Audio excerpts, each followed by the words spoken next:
Here I am going to discuss calculus, especially for 11th class physics. In detail, calculus will be discussed in math, but in physics it has a limited application. Calculus has two parts, derivatives and integration. First we will discuss about derivatives. And derivative is also called differential coefficient. Imagine a physical quantity y that depends on another quantity x, or in other words we can say that y is function of x. Then what is the meaning of derivative of y with respect to x?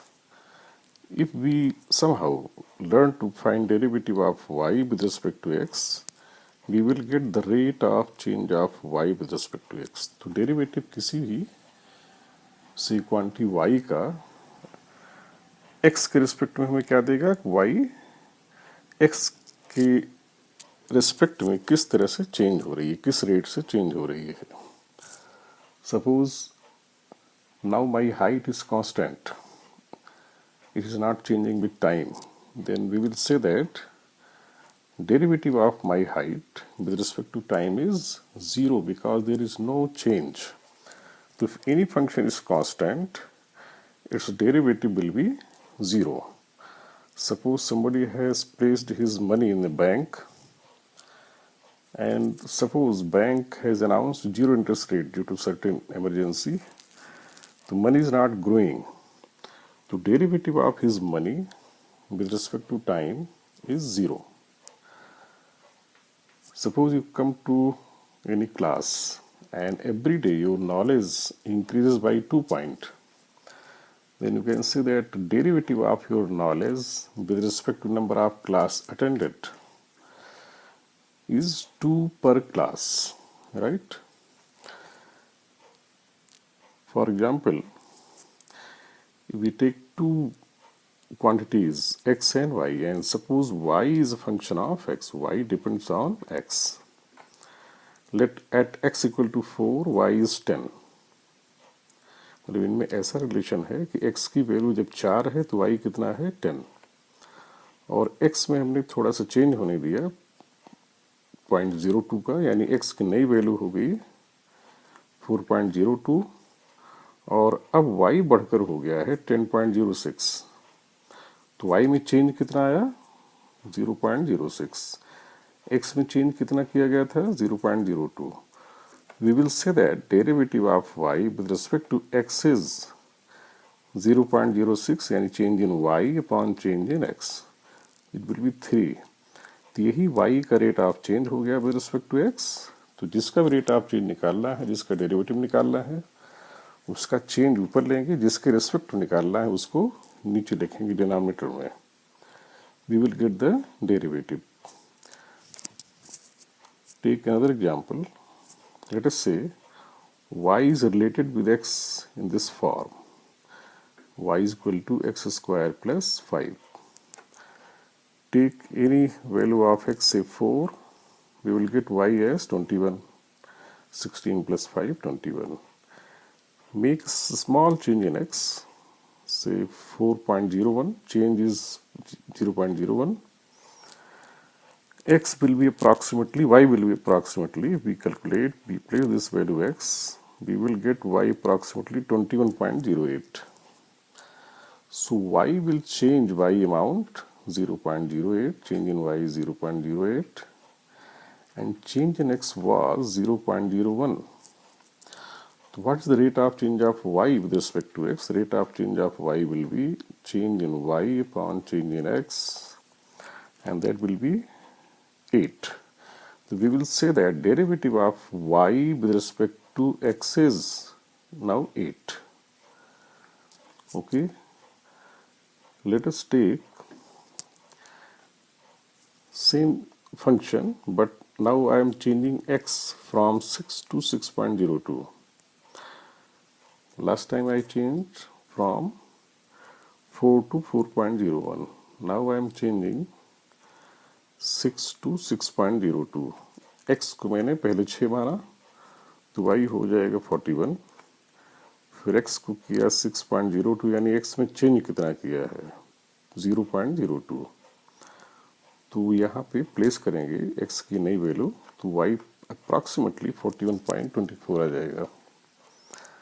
और यहाँ से जो हमारा rate of change बनेगा वो आ जाएगा 0.24 upon 0.02, that will be 12। अच्छा, अब एक चीज और देखते हैं कि सिंबल ऑफ डेरिवेटिव क्या होता है। y अगर x का फंक्शन है, y अगर x का फंक्शन है, तो derivative of y with respect to x को हम सिंबलाइज कैसे करते हैं, dy बाई डी एक्स। जिसका डेरिवेटिव लेना हो उस क्वांटिटी के पहले d प्लेस करेंगे, एंड बेसिकली जो d वर्ड लिया जाता है, d लिया गया है डिफरेंस से। यहाँ समझ में आ गया होगा कि यहाँ हम डिफरेंसेस का रेशियो ले रहे हैं, difference in x, difference in y। तो d is taken from the word difference. तो dy by dx is symbol of derivative of y with respect to x। इसी तरह मान लो s जो है, कोई क्वांटिटी s है, वो टाइम t का फंक्शन है, तो s का डेरिवेटिव t के रिस्पेक्ट में कैसे लिखा जाएगा, ds by dt। तो यहाँ पे इस एग्जाम्पल में कह सकता हूँ here dy by dx, dy by dx, rate of change यहाँ कितना आया था 0.24 अपॉन 0.02, इट वाज 12। तो I will say that dy by dx is now 12 कब, when x is 6 and the function was this much। तो अगर ऐसा function है तो dy by dx इसका कितना आ गया, 12 आ गया कब, when x is 6। और इसी तरह हम पीछे जा कह सकते हैं कि here in this case dy by dx will be now, dy by dx will be कितना आया था यहाँ 8, कब आया था, when x is 4, यानी जब x 4 है उस समय y हमारा किस रेट से चेंज कर रहा है 8, और जिस समय x 6 है उस समय y किस रेट से चेंज कर रहा है 12। तो जो रेट ऑफ चेंज है दे में आल्सो वेरी विद x, अगर टाइम का फंक्शन है तो दे में आल्सो वेरी विद t। ऐसे कोई किसी क्लास में पढ़ने जाता है, सपोज फर्स्ट क्लास में उसने कुछ नहीं सीखा, तो उस समय उसकी नॉलेज का डेरिवेटिव हो गया 0।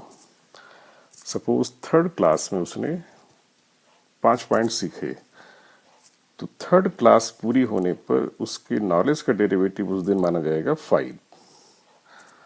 और हो सकता है 10वीं क्लास में उसने 7 पॉइंट सीखा उस दिन, तो 10वीं क्लास में के दिन अगर उसके नॉलेज का डेरिवेटिव लिया जाए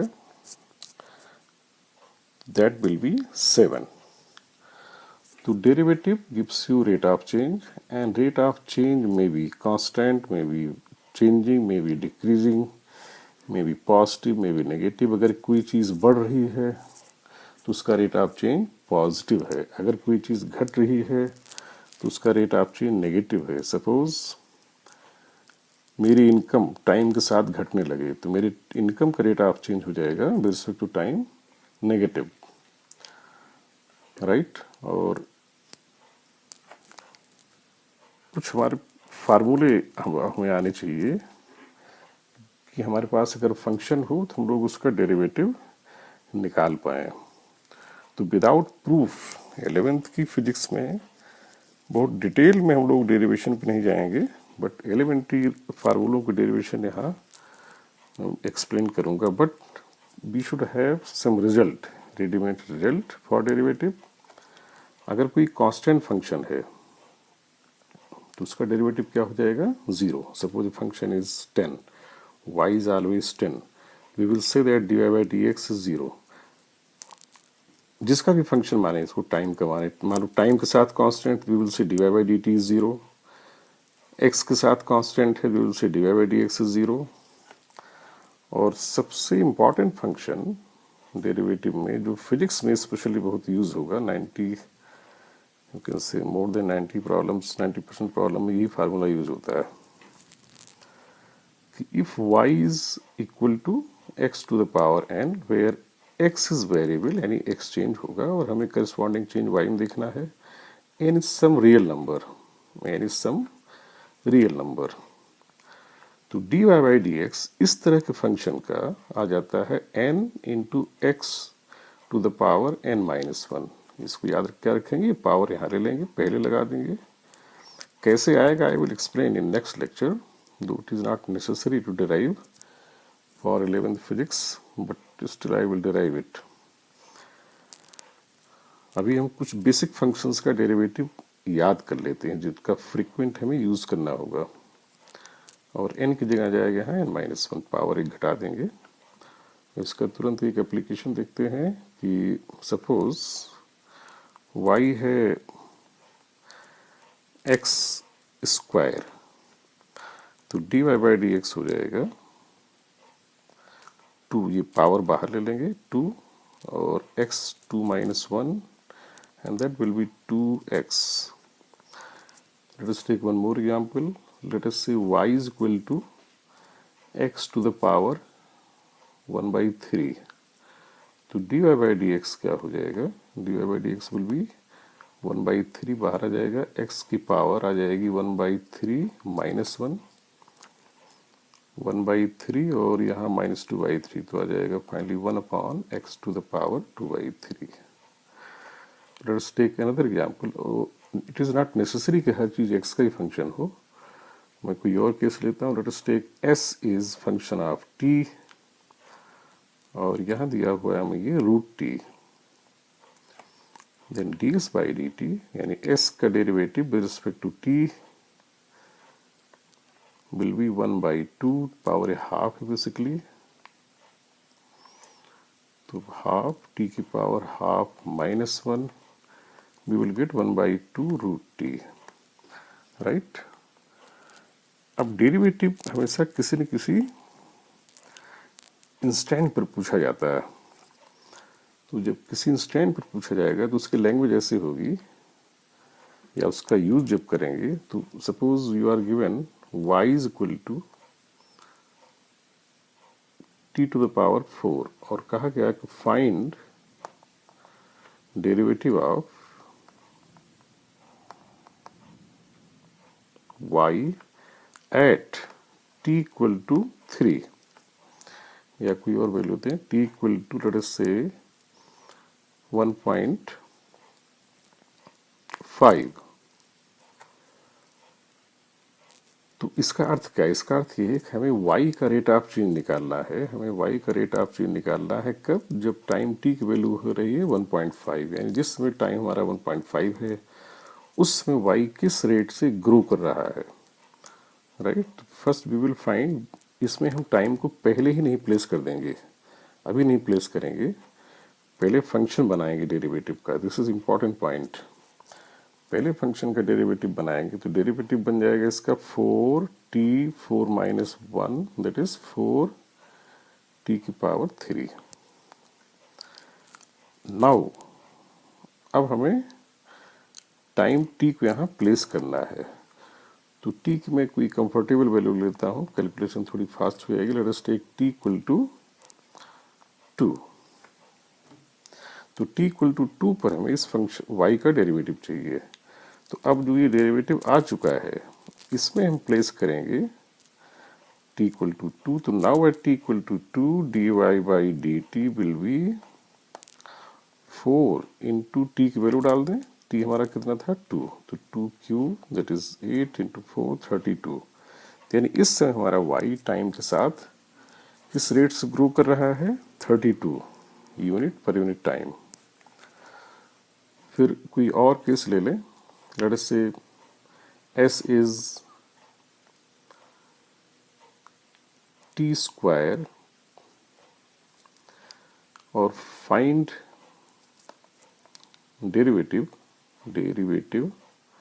of s at t equal to 0.5, हमें t इक्वल टू 0.5 पर इसका डेरिवेटिव चाहिए, तो ds बाई dt पहले निकालेंगे, पहले टी की वैल्यू वहाँ नहीं रखेंगे, D s by D T क्या हो जाएगा 2t, उसी फार्मूले से 2 बाहर आएगा, यहाँ 2 की power -1 t to the power 2 minus 1, finally it is 2t. Now at t equal to 0.5 ds by dt हो जाएगा, अब इस फार्मूले में जो डेरिवेटिव का फार्मूला आया है उसमें हम t को प्लेस करेंगे and this will be 1. So at time t equal to 0.5 ds by dt will be 1. Let us see few other common relations, common results for derivative. जैसे मैंने x की पावर n का बता दिया, constant का बता दिया, राइट। अब इसमें कुछ और केस देखते हैं जो पॉपुलर केस है, जिनका हमें फ्रिक्वेंटली यूज करना होगा। वो है, एक प्रॉपर्टी होती है, एक फंक्शन, एक स्पेशल फंक्शन होता है e टू पावर x। मान लो हमारा y दिया हुआ है e to power x। e के बारे में मैथमेटिक्स में डिटेल में पढ़ाया जाएगा। e की वैल्यू ऐसे होती है 2.78 और ये बड़ा स्पेशल फंक्शन होता है, एक स्पेशल नंबर होती है। इसके बारे में डिटेल में यहाँ फिजिक्स नहीं पढ़ेंगे अभी हम, इसका केवल रिजल्ट हमें आना चाहिए। dy by d x is e to power x। ये ऐसा स्पेशल फंक्शन है जिसका डेरिवेटिव खुद अपने के ही बराबर हो जाता है, और यही इस फंक्शन की ब्यूटी है।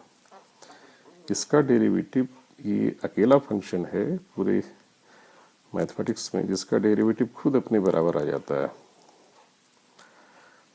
तो this is very important result. इसी तरह से एक स्पेशल फंक्शन है लॉग का, लॉग बेस e। इसका डेरिवेटिव, इसको सिंबल देते हैं ln x। क्या सिंबल देते हैं? ln x। तो dy बाई डी एक्स, इसका हमें याद रखना चाहिए। फिजिक्स में इनके में डेरिवेशन पे हमें जाने की जरूरत नहीं है, we have to know the result. And then some trigonometric functions. Trigonometric functions में जो कॉमन फंक्शन है साइन, कॉस, टैन, कॉट, इनकी याद रख सकते हैं, उसको बुक से नोट कर सकते हो। फिर भी कुछ को मैं नरेट कर देता हूँ यहाँ। उससे y is equal to sine x, dy by d x is cos x. If y equal to cos x, then dy by dx is equal to minus sin x, right. अब इसे हमें थोड़ा difference करके याद रखना पड़ेगा। उसकी याद करने के कई तरीके बनाए जा सकते हैं, और प्रैक्टिस से ही बैठ जाता है दिमाग में। उसकी याद रखने के लॉजिक बाद में हम लोग डिस्कस करेंगे। जो और ट्रिग्नोमेट्रिक फंक्शन से इंपॉर्टेंट, जैसे tan, y is equal to tan x। तो लेट अस सी tan का क्या होता है। इसका dy बाई डी एक्स होता है sec स्क्वायर x, राइट। इसी तरह से cot का आ जाता है, cosec का आ जाता है। तो अगर y हमारा cot है तो dy बाई डी एक्स इसका माइनस कॉसेक स्क्वायर एक्स आ जाता है। अगर y हमारा सेक एक्स है तो dy बाई डी एक्स आ जाता है सेक एक्स टैन एक्स। और इनको भी हम लोग डिराइव कर सकते हैं, आगे कुछ रूल्स बताए जाएंगे, उसके बेस पे you yourself can derive. y अगर cosec x है तो dy बाई डी एक्स आ जाता है minus cosec x into cot x, right. और एक बड़ा पॉपुलर डेरिवेटिव है जो कि पुराने फार्मूले से आ जाएगा, बट उसको मैं अलग से बताऊंगा। जैसे y बराबर कहीं 1/x लिखा है तो इसमें कन्फ्यूजन बच्चों को काफ़ी होता है। तो first we will write it x to the power -1 and then dy by d x -1 1 upon अब पहले तो यही लिख लें x की पावर -1 उस जो फार्मूला था n x की पावर n -1 उसी फार्मूले से finally it will be -1 upon x square. This is very special relation. 1 by x का डेरिवेटिव -1 by x स्क्वायर, ये काफ़ी कॉमनली यूज होता है और ये हमें याद रखना चाहिए। और मैं फिर रियलाइज करा दूं, डेरिवेटिव का मीनिंग हमें ध्यान रखना है कि it gives us the rate of change. तो इन फंक्शंस के डेरिवेटिव हमें याद रहने चाहिए। कुछ और रिजल्ट हैं डेरिवेटिव में, इसमें कई बच्चों को साइन का कंफ्यूजन रहता है कि कॉस कब कॉट में माइनस आएगा, कॉसेक में माइनस आएगा, किसके डेरिवेटिव माइनस आएगा, तो वो प्रैक्टिस से वैसे याद हो जाता है। बट फिजिक्स में जो मेरा एक्सपीरियंस रहा है कि it is the derivative of mainly sine and cos, even cot, cosec, tan, in sine, cos and tan, इन्हीं तीन के मैक्सिमम यूज होंगे और इन तीनों में केवल कॉस का डेरिवेटिव माइनस होता है, बाकी दोनों के प्लस हैं, राइट। और जो बाकी बचते हैं कॉट, सेक एंड कॉसेक, इसमें देख सकते हैं कि कुछ कॉमन चीज़ें। अब कैसे उनकी टर्म्स को याद रखोगे, प्रैक्टिस को बाद में डिस्कस करते हैं। फिलहाल let us see some other important result in derivative कि if y is equal to some constant times, I am saying constant multiplied by some function, some other function of x, जब पहले खुद एक function y का x का हो, उसमें constant multiply करके फिर y बने, तो dy by dx आ जाता है। दैट सेम कांस्टेंट जो यहाँ लिखा गया था वही आ जाएगा multiplied by derivative of this f। अब उसको fx लिखें या केवल डी बाई डी एक्स भी लिख सकते हैं, दैट विल बी एनफ। लिखना चाहें पूरा लिख देंगे, we can write it as simply d by d x and इसका तुरंत एग्जाम्पल लेता हूँ मैं। मान लो y बराबर है 3x टू द पावर 4, तो दिस इज लाइक fx, ये खुद एक फंक्शन fx जैसा है, ये 3 एक कांस्टेंट जैसा है, 3 लाइक कांस्टेंट, तो dy by d x will be equal to 3 constant बाहर लिख लिया। आगे क्या करेंगे, x की पावर 4 की डेरिवेटिव का फॉर्मूला लगाएंगे, तो x की पावर n जैसा है, here will be 4 into x की power 4 minus 1, finally we will get 12 into x की power 3, right? Suppose we are given y equal to 3 sin x, 3 sin x, तो dy by dx क्या हो जाएगा, dy by dx हो जाएगा 3 को बाहर रखेंगे, साइन x का डेरिवेटिव cos x होता है वो लिख लेंगे, राइट। इसके अलावा एक बड़ा इंपॉर्टेंट रिलेशन है जिसका काफी ज्यादा यूज होगा। अगर y हमारा दो फंक्शंस का सम हो या सब्सट्रैक्शन हो, से f of x प्लस और minus some other function g of x, then dy by dx will be equal to पहले फंक्शन का derivative D by d x, यहाँ पे x लगा दें तो भी ठीक है, नहीं तो भी ठीक है, और जैसा साइन यहाँ था वही सीक्वेंस, प्लस है तो प्लस, माइनस है तो minus, D G by d x. कहने के मतलब दो फंक्शंस का सम अगर कहीं है तो उनका डेरिवेटिव भी उनके अलग अलग डेरिवेटिव के सम के बराबर हो जाएगा, और दो फंक्शंस का कहीं डिफरेंस है तो उसका डेरिवेटिव उनके अलग अलग डेरिवेटिव की डिफरेंस के बराबर आ जाएगा। फॉर एग्जाम्पल जैसे मैं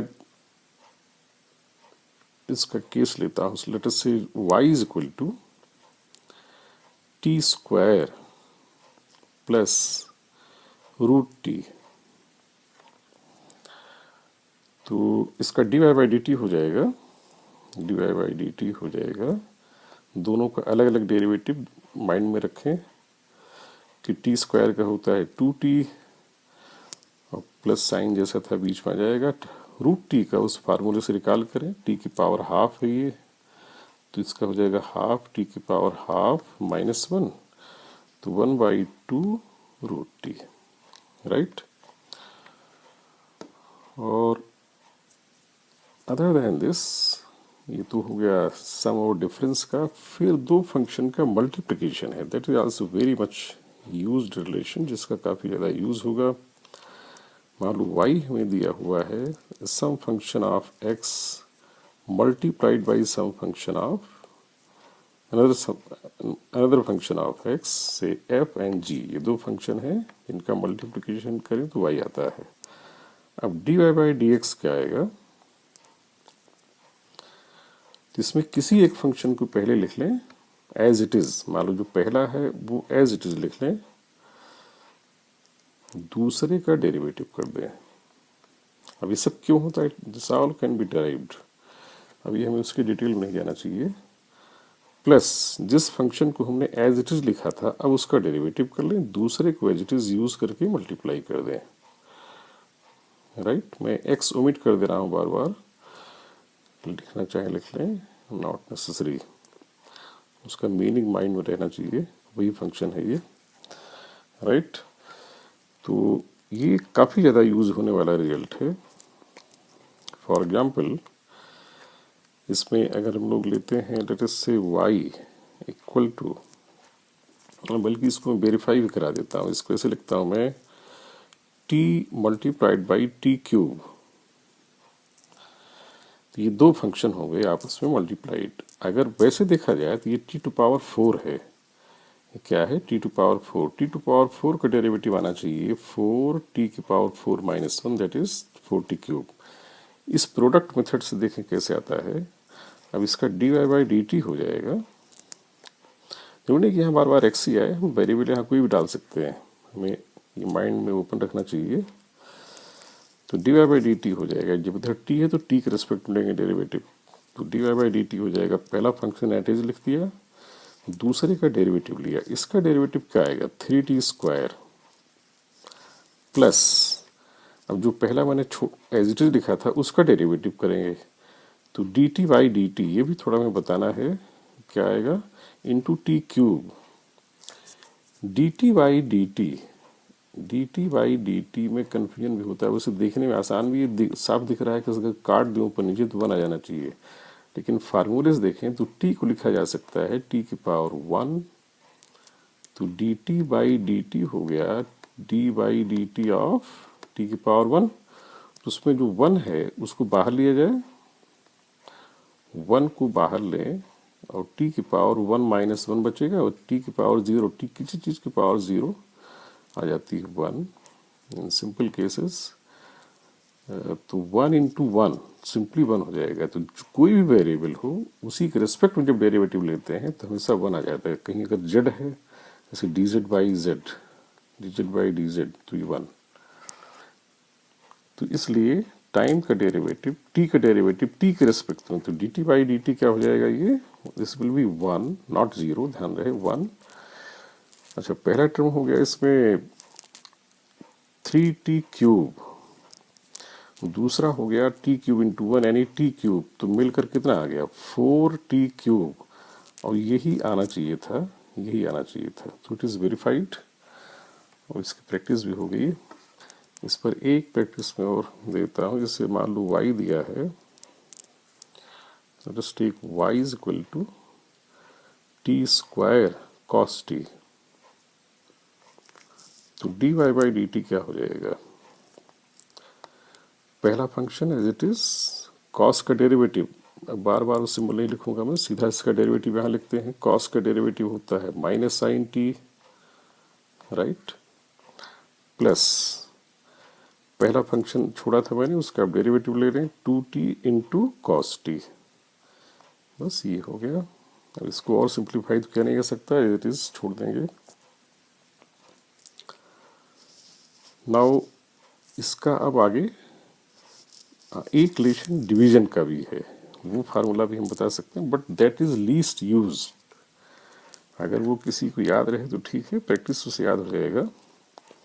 वो फार्मूला क्या है कि let y is equal to division of two functions say f by g, ये भी एक्स या टी जिसका फंक्शन मान लें उसी का ये भी है जी भी, ये दो फंक्शंस का रेशियो है।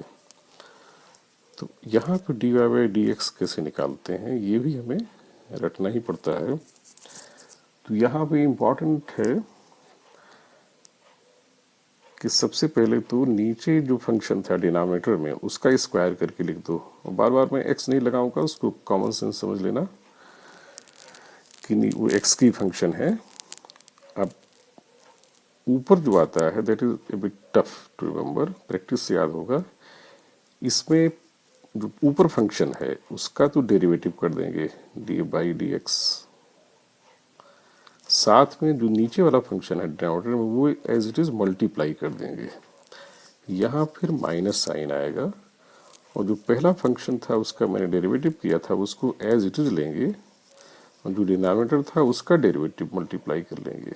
तो ये थोड़ा टीडियस रहता है शुरू में, याद रखना, but finally will practice it तो आ जाएगा। बट इसका यूज फिजिक्स में हार्डली आएगा, आएगा ही नहीं, ना के बराबर। इवन जो डिवीजन है उनको भी हम प्रोडक्ट के तरीके से कर सकते हैं। तो मैं इसी पर एक एग्जांपल दिखाता हूँ। Late us say y is equal to x की पावर 5 अपॉन एक्स स्क्वायर। मैं अब ये ऐसा एग्जांपल, इसको हम वेरीफाई भी कर सकते हैं। In fact it is x cube, तो एक्स क्यूब का डेरिवेटिव डायरेक्टली हम देख लें 3x स्क्वायर आएगा। तो लेट अस सी किस मेथड से 3 स्क्वायर हम ले आ पाते हैं कि नहीं, आ ही जाएगा। Let us start. तो सबसे पहले क्या कर लें, आइडेंटिफाई करें कि न्यूमरेटर में क्या है डिनोमिनेटर में क्या है। तो D Y by d x will be, जो डिनोमिनेटर में है उसका तो कर दें स्क्वायर, तो यहाँ जाएगा एक्स की पावर 4, जो यहाँ था उसका स्क्वायर कर दिया। अब जो ऊपर का फंक्शन है पहले उसका डेरिवेटिव यानी 5x की पावर 4, नीचे वाला एज इट इज उसमें मल्टीप्लाई कर दिया, माइनस जो ऊपर था डिनोमिनेटर में वो एज इट इज रहेगा into derivative of the denominator, वो है एक्स स्क्वायर, उसका डेरिवेटिव हो जाएगा 2x, राइट। बी केयरफुल, दिया जाएगा 5x to the power 6 minus 2x की पावर 6 अपॉन x की पावर 4, ऊपर आ जाएगा 3x की पावर 6, नीचे है x की पावर 4। तो फाइनली क्या आ गया, ये 3x स्क्वायर। और ये एक्चुअल में था क्या फंक्शन, ये एक्स क्यूब था, तो एक्स क्यूब का डेरिवेटिव क्या आना चाहिए था 3x स्क्वायर, या 3x स्क्वायर ही आ गया। So this relation is verified. तो बाई प्रैक्टिस इसको हम याद कर लेंगे। और इसका एक एप्लीकेशन में और सिखा देता हूँ। जैसे हम लोग tan x का डेरिवेटिव निकालना चाहें, साइन और कॉस का याद है, tan x का हम निकाल सकते हैं। इसको लिखा सकता है sin x upon cos x, right. तो let us say y is equal to tan x, इसका मुझे डेरिवेटिव करना है, तो मैं इसको पहले क्या लिख दूंगा, sin x upon cos x। अब ये दो फंक्शंस का डिवीजन हो गया, राइट। और डिवीजन में हम डेरिवेटिव कैसे करते हैं अभी भी उसको हम लोग सीख रहे हैं। तो D Y by d x क्या होना चाहिए, डिनोमिनेटर में जो कुछ है उसका क्या कर दें स्क्वायर, और फिर ऊपर वाले फंक्शन का पहले डेरिवेटिव करेंगे। तो साइन का डेरिवेटिव, साइन का डेरिवेटिव कॉस होता है। अब थोड़ा मैं फास्ट कर रहा हूँ। फिर नीचे वाले फंक्शन को मल्टीप्लाई कर देंगे, माइनस माइनस जो डिनोमिनेटर में था उसका डेरिवेटिव, तो कॉस का डेरिवेटिव होता है माइनस साइन एक्स, और ऊपर वाला function as it is multiply कर देंगे। यहाँ ध्यान रहे, वीडियो दोबारा स्टार्ट करके इसको फिर से देख सकते हो अगर कोई चीज़ भूले। तो ये आ जाएगा कॉस स्क्वायर एक्स और minus minus sine square x यानी प्लस साइन स्क्वायर एक्स। तो cos square x plus sine square x क्या होता है 1, राइट। तो यह आ जाएगा 1 by cos square x, 1 by cos square x is sec square x. तो हमारा डेरिवेशन tan x का आ गया कितना, सेक स्क्वायर एक्स। इस तरह से हम और रिलेशंस को वेरीफाई कर सकते हैं। और जो भूलने वाले रिजल्ट हैं, जो अभी प्रैक्टिस में कम याद रहते हैं, जैसे ln x का डेरिवेटिव 1/x, ये भूल जाता है। e टू पावर x का derivative e to power x ही आता है। 1/x का डेरिवेटिव -1/x² आता है। और सिंपली x का डेरिवेटिव 1 आता है। किसी कांस्टेंट का डेरिवेटिव 0 आता है, राइट। और जिनमें साइन का कन्फ्यूजन होता है वो दो साइन और कॉस वाले हैं। साइन का कॉस x आता है, कॉस x का माइनस साइन x आता है। तो डेरिवेटिव की हमें मीनिंग याद रखनी चाहिए। Derivative gives us rate of change. और इसका ग्राफिकल पार्ट मैं नेक्स्ट लेक्चर में डिस्कस करूंगा, लेकिन उसका हल्का सा इंडिकेशन मैं देता हूँ इसी लेक्चर में। Suppose we are given a graph between y and x and y is a function of x, then graph may be of any shape। एक दो शेप को एनालाइज करते हैं। अगर ग्राफ हमारा ऐसा था, यानी y हर समय कांस्टेंट था और ये कांस्टेंट वैल्यू मान ली थी 12, यानी x की हर वैल्यू पर y कितना है 12, यानी y में कोई चेंज नहीं हो रहा है। वी विल से कि dy/dx इज 0। तो यहाँ से हम ग्राफ को थोड़ा फील करते जाएंगे कि इस समय ग्राफ हमारा बिल्कुल हॉरिजॉन्टल है, एक्सिस बेस एक्सिस के पैरेलल। तो कहा जाएगा कि इसका स्लोप भी 0 है। और इस सिमिलरिटी को हमें वॉच करना होगा। जिसका रेट ऑफ चेंज 0, उसका डेरिवेटिव 0, तो उसका स्लोप भी ग्राफ में 0 आएगा उस फंक्शन का। और suppose this is y, this is x and y is changing like this. तो y बढ़ रहा है तो पहला कंक्लूजन तो ये हो जाएगा कि डेरिवेटिव इसका पॉजिटिव, जो चीज़ बढ़ रही है यानी उसका रेट ऑफ चेंज पॉजिटिव है, उसमें ग्रोथ रेट है, ग्रोथ रेट पॉजिटिव है, तो उसका dy/dx पॉजिटिव है, राइट। अगर कोई चीज़ घट रही है, तो उसका ग्राफ हमें ऐसे घटता हुआ दिखेगा। x बढ़ेगा, y घट रहा है।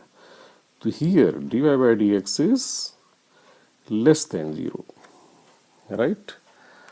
और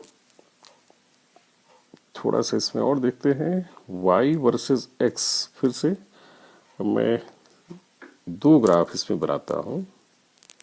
सपोज y वर्सेस ग्राफ एक केस में ऐसा आया, दूसरे केस में मान लो y x पे किसी और तरह से डिपेंड कर रहा है, तो उसमें कुछ ऐसा आया।